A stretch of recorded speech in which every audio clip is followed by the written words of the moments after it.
other granny for a weekend in the Newburyport area, we also got to know the towns of West Newbury and Newbury.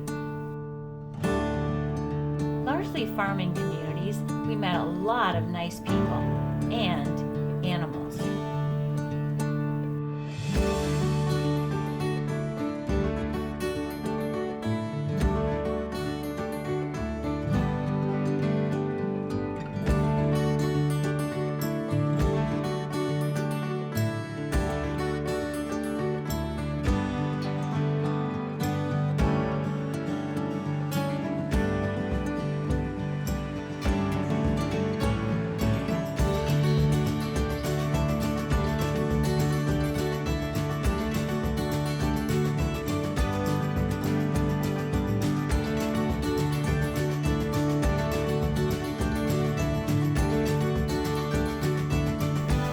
Our first stop in West Newbury was the New England Equine Rescue North. Hi. Are we disturbing you? Hi, Peggy or Paisley. There's two of them. And some more chickies. Hello. Oh, I hear a horsey. Hello there.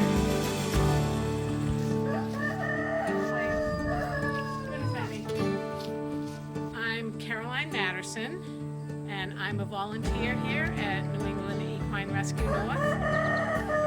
Okay.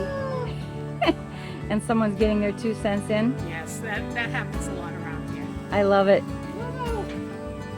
Come here, little girl. Hi, Lulu. Lulu is a mule, Okay. which is half pony, half donkey. Oh, okay. She's adorable. She's learning to trust people. She had a fear of them. She's getting much better. I work with her, I want to say almost daily. And Whoa. yep, somebody's Honking at me. giving his opinion. Another visitor. Oh, hello. Donkeys, horses, ponies, they're a herd animal and they don't like to be alone. So a lot of people will have a couple of horses and get a donkey, or they'll get, like I got a pony to keep my guys company. So, yeah. Okay. They love company. So why would an animal end up here? Oh, it could be for any number of reasons. Person that took on the animal maybe had an illness and couldn't take care of them, a job loss. It wasn't the right match for them, either too much or not what they wanted, or maybe it had an illness that they couldn't afford. And there's a lot of reasons why, a lot of reasons. And every one of these horses has a story.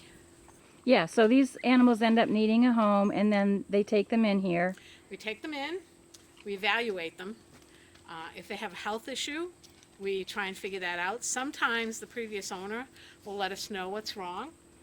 Sometimes we don't have a clue. We'll vet them out, make sure that they're sound. If they do have an issue, we let people know. A lot of times they come in and they've been lacking foot care or dental work. They have to have their teeth floated, ground down evenly once a year or so. So we'll do all of that. And then once we figure out their temperament, what they can do, what they've been trained to do, what they can't do, what they won't do, and we will figure that all out so that when people come here to adopt them, we're matching the right animal to the right person. We've had a lot of calls just this month. We've had people want to surrender 12 animals this month. And that's just from April 1st. And what are we on, the 17th, 18th? Oh. We've done a phenomenal job doing adoptions. We've had at least 19 have gone out. I know there are adoptions pending on some of the horses that are here. We have a waiting list, a huge waiting list. We've taken in at least 31 or 32 that I know of so far this year, just this year. which is about 3 times what she normally would have done a couple of years ago. Taken in 32. Yeah. And how many did you adopt out, do you know? There's at least 19 that have gone out. And so how is this funded? We do fundraising all the time, whether we're doing events or we put it out there and say, you know, we need money for this, or we have a hay drive. For example, I'm not going to tell my age, but in a couple of weeks I'll be reaching a certain age, so I'm going to put it out there that, hey, I'll match anything up to a certain amount for this fundraiser for medical costs, because like I said, they need teeth work, we need to do x-rays, we have a little boy up there that needs to be gelded. The medical costs just pile up. So that's what I'm going to do, and it's things like that. We do events, people send money, some people will sponsor a stall or sponsor a paddock. There's all kinds of ways. They'll buy hay for us. You know, Nice. It's all volunteer, all donations. That's probably the hardest part. Yeah, You know. of course. Yeah, so Excellent. that's what we do. We do have a foster farm. Lori Shea owns Abenaki Farm. I believe it's in Compton, New Hampshire. And she keeps an emergency stall open for us, as well as, I believe, 2 others for fosters training. We get something in that, you know, we can't handle here. She is a natural horsemanship trainer and will work with these horses and brings them along and makes them adoptable for us. And a lot of times they adopt right from her farm, which is a good thing. Oh, nice. Yeah. Yeah. Okay. Well, thank you so much. You're welcome. We found another little farm, Artichoke Dairy, which I had heard has raw milk. We stopped by to see the cows and spoke briefly with the camera-shy owner.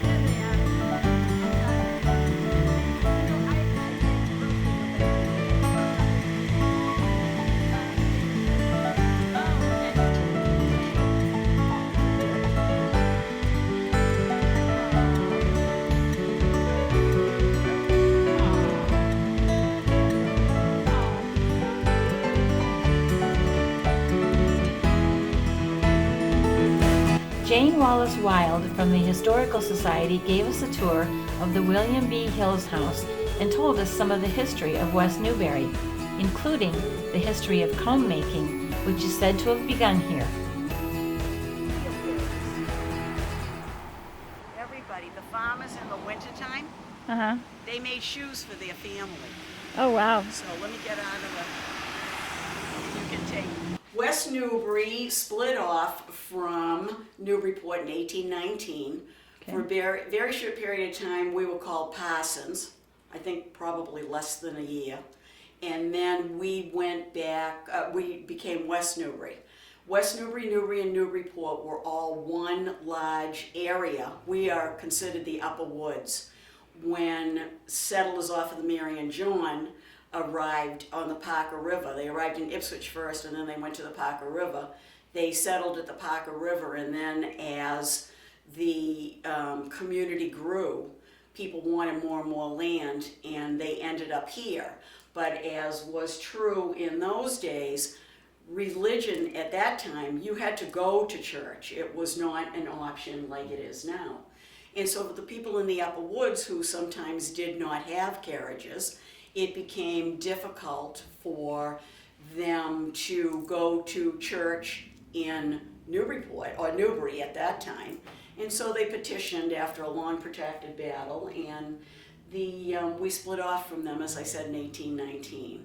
Okay. And we're basically an agrarian community. We are considered a town where comb making in America was invented. And it's just a really cool place to live, even now. It's still considered a farming community, although we have a lot of people who go into Boston to work.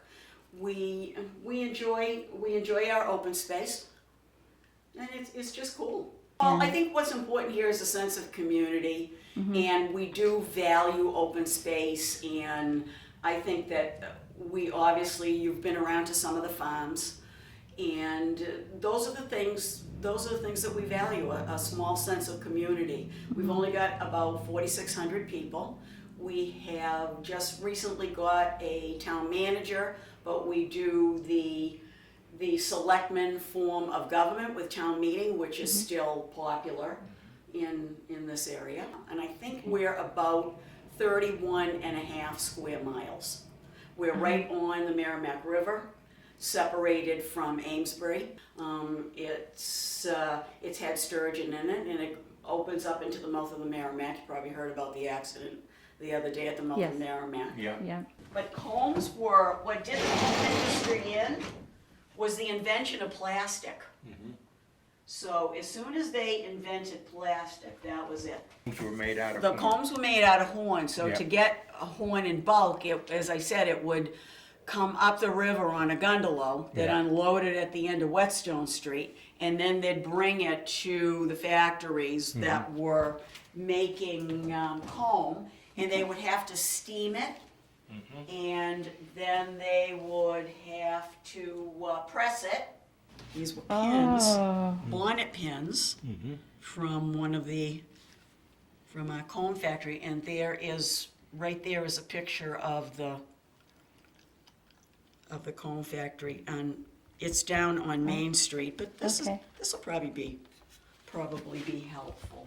Yeah, this was the house or the area that we believe that Enoch Noyes started making combs, Okay. and he refined the comb making because a Hessian soldier was billeted at one of the farms, and the Hessian soldier had made combs in his country, and he brought his comb making tools with him, and he taught Enoch Noyes the finer points, and so combs became much more refined at that point. Our next stop was Long Hill Farm, the largest and oldest farm stand in West Newbury. We especially enjoyed the ice cream stand called the Big Scoop. Apparently we were shy about eating ice cream on camera and never filmed that, but trust me, it was excellent.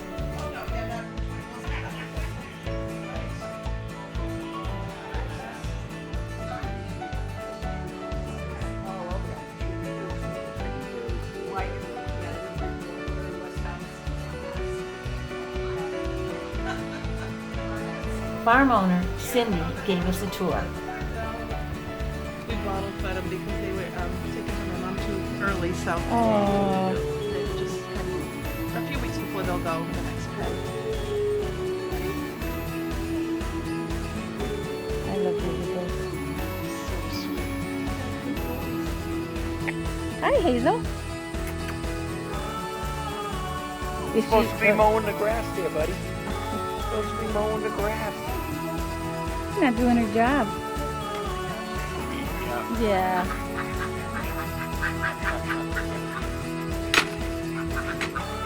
Oh my gosh!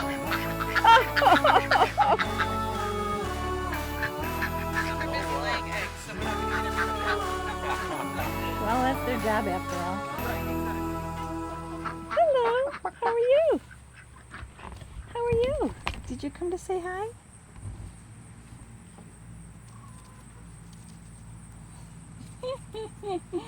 Oh. Well, when I had my house in Braintree, Amanda works everything. She doesn't mind the heat. She is working like.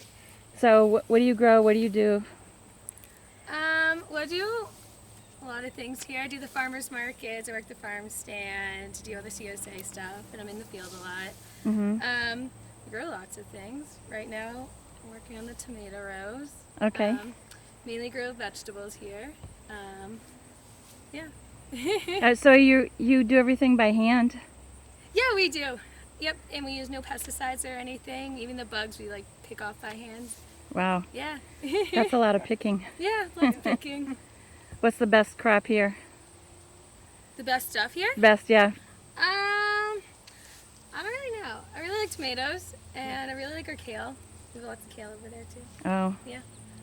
You're gonna have to teach me how to like kale. I make a really good kale pizza, so Really? Yeah. Oh, okay. Kale pizza sounds good. Mhm. Nice. All right. Yeah. All right, thanks, Amanda. Thank you. Thank you.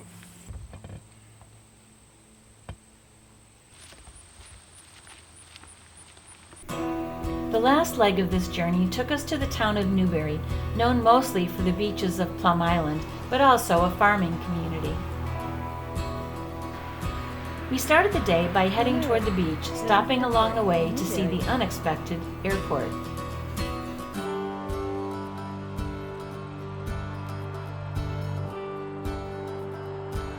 Someone's getting ready to go out for a ride.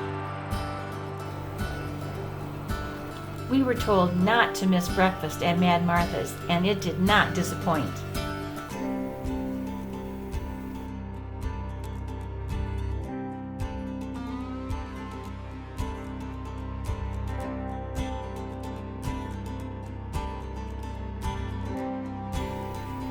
With satisfied bellies, we headed down to the beach. We were at the upper end of Plum Island, where the Merrimack River runs into the Atlantic Ocean.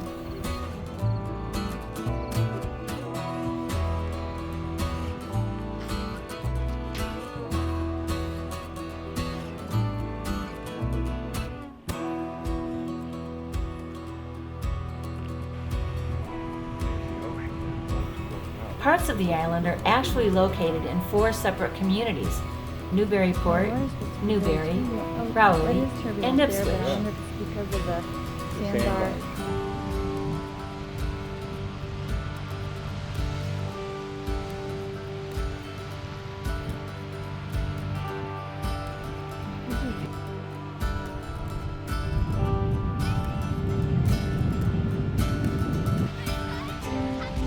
The island is approximately 11 miles long.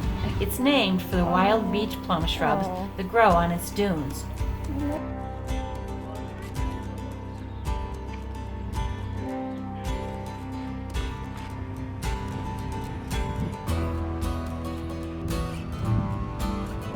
This is the Merrimack Riverside of the water. Plum Island. It goes right out to there. We stopped for lunch at the Plum Island Beach Coma, never expecting to see the wonderful historic photos, fun signs, and beach-themed decor that graced the walls.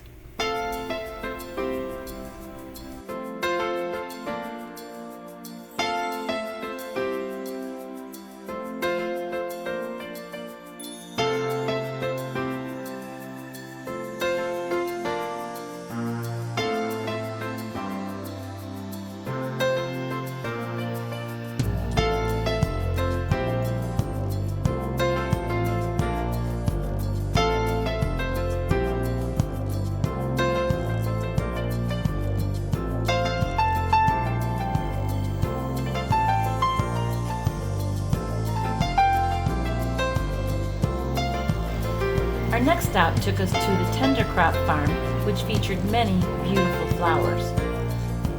It's Tender Crop Farm. They have a lot of flowers.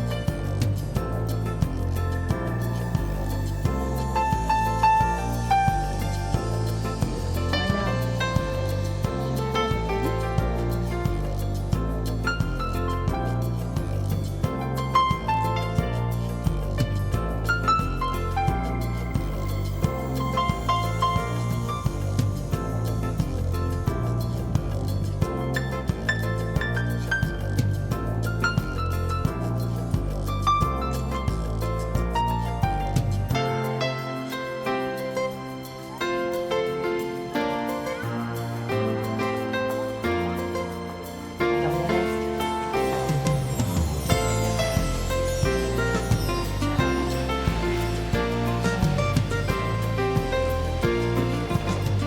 Well, Newbury is a rural community. I forget the population, but it's around 20,000.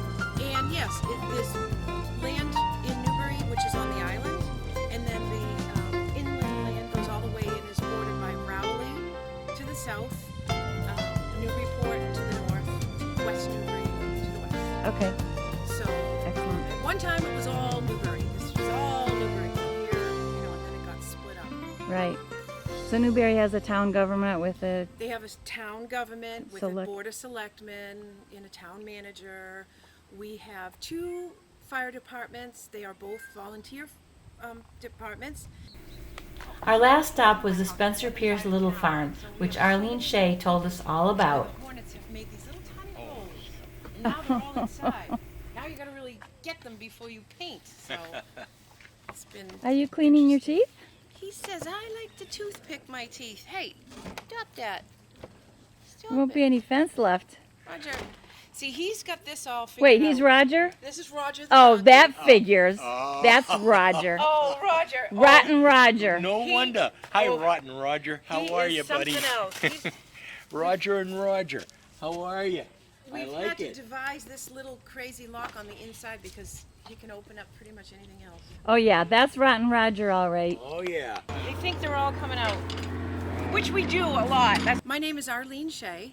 Arlene Shea, and we are at Spencer. This is the Spencer Pierce Little Farm, which is part of Historic New England's 38 properties in the collection. Mm-hmm. So this is a farm that is run now by Historic New England. It is a national landmark. Historic New England obtained the property in the late 80s. And what you see here, the manor house is now a museum, open Thursday, Friday, Saturday, Sunday. Mm-hmm. And the visitor center is where there are 2 full-time employees here, Bethany Groff, who is the regional site manager, and myself, education coordinator. Everything else is volunteer driven. Now, you see that the farm is under complete current use as a working farm. That's not Historic New England. So we have 2 leasee farmers. We have Colby Farm, which is primarily this 100 acres or so. They are in Newbury on Scotland Road. They have a farm stand. And the other side of the farm, about 150 acres or so, is Tender Crop Farm. Oh, And they okay. are just down on High Road. There's a big farm stand over there. Okay. So without them, this property would turn to scrub brush pretty quickly. It needs to stay as a working farm. Okay. And this is some of the most fertile land in all of New England. It has been Really? since 1635, so Oh, it's still a working farm. beautiful. It really Yeah, is and all beautiful. of the animals here, they're all given to us on permanent foster from the MSPCA. We're working on this little goat right here. See how skinny she is? Yeah. This horse here is, they told us she was about 28 when we took her. The vet says, oh, she's into her 30s. Roger is another example. He's a wonderful little donkey. Then we have a collection of sheep and goats. The name of the farm has significance historically. Spencer Pierce Little Farm. Spencer is John Spencer, who came here in 1635 and stayed here on the property by himself with cattle. Sort of I think an experiment with some backers in England. Did very well because of the salt marsh. He fed the cattle and was a success. He then was given a grant by the king of 400 some acres that was right in this area. We have no evidence that he had a home here. He did have a home down on the Parker, but that's Spencer, John Spencer. Okay. Pierce is Daniel Pierce, Colonel Daniel Pierce. He comes to buys the property. He's a big privateer in the Revolutionary War and purchases this home, builds this home, the brick portion in 1690. The wood portion was comes often Boardman. He's another privateer after the Revolutionary War, comes here and builds on. So those Okay. are the 2 builders of the home. Okay. Can't put every name in the title. So the Littles come after that, and they were here for about 100 years. And this Oh. was known as Little Farm. So we Okay. have Spencer Pierce Little Farm. Historic New Okay. England. Excellent. Yep. The oldest barn in the condition that it is in. 1775. 1775. Okay, so tell me your name again. Hi, I'm Jim Cunningham, Jim Cunningham. and I've always lived in this area, and lately become sort of a historian. And I've worked here at Historic New England for a number of years now, and enjoy the history of the area and its buildings, if you will. Okay, so tell me about this barn. Built in the 1770s originally, and it's one of the largest barns, if not the largest in town. And it's the early design, which they call cross drive, where you drive in the sides of the barn rather than modern, which you drive in the ends. And at some point in time, we don't know when, this barn was converted to have a full cellar underneath it. Originally, it didn't. Oh. Wow.